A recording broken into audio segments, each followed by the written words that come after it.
Here's your Farm and Ranch Report from the Montana Ag Network.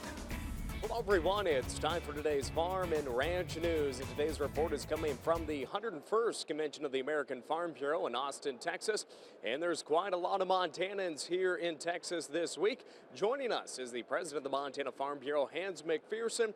Hans, what's the Montana delegation up to here in Texas this week? Well, it's really great. We have a large contingent of people here from Montana.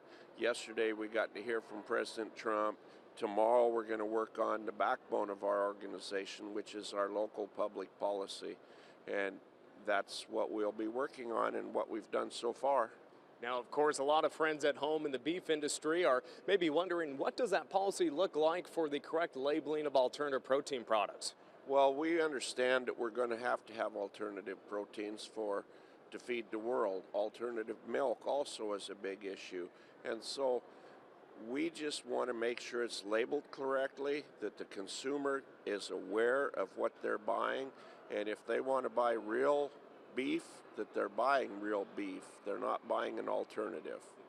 But of course, another side of that discussion is there's a lot of pulse crops produced in Montana that are part of those alternative proteins, and those folks are Farm Bureau members as well. That's exactly right, and we want to protect them, and we want to be able to sell their products. That's why if we're going to feed all these hungry mouths in the world, we need everything on the table.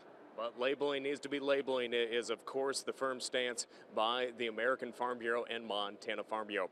Hans, thanks for joining us here today. We'll be back with more after this.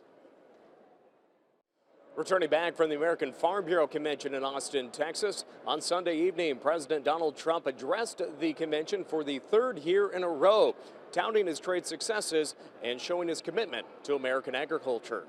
If we want America to thrive and grow, then we must ensure that America's farms flourish and prosper, and that's what we're doing.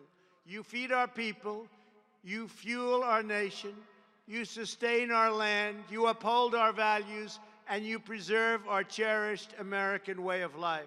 The president announced final plans to repeal and replace the 2015 Waters of the U.S. rule. The move, criticized by environmental groups, is applauded by landowners that believe the 2015 rule was an overreaching government regulation. And today I'm proud to announce that I am taking yet another step to protect the water rights of American farmers and ranchers and allow states to manage their water resources based on their own needs and based on what their farmers and ranchers want. Trump touted his many trade breakthroughs, including the Phase 1 trade deal with China and the Senate's passage of the U.S.-Mexico can agreement this past week. China will now be purchasing $40 to $50 billion of American agricultural products every single year, tripling our agricultural exports to China. The USMCA, as we call it, will massively boost exports for farmers, ranchers, growers, and agricultural producers from north to south and from sea to shining sea.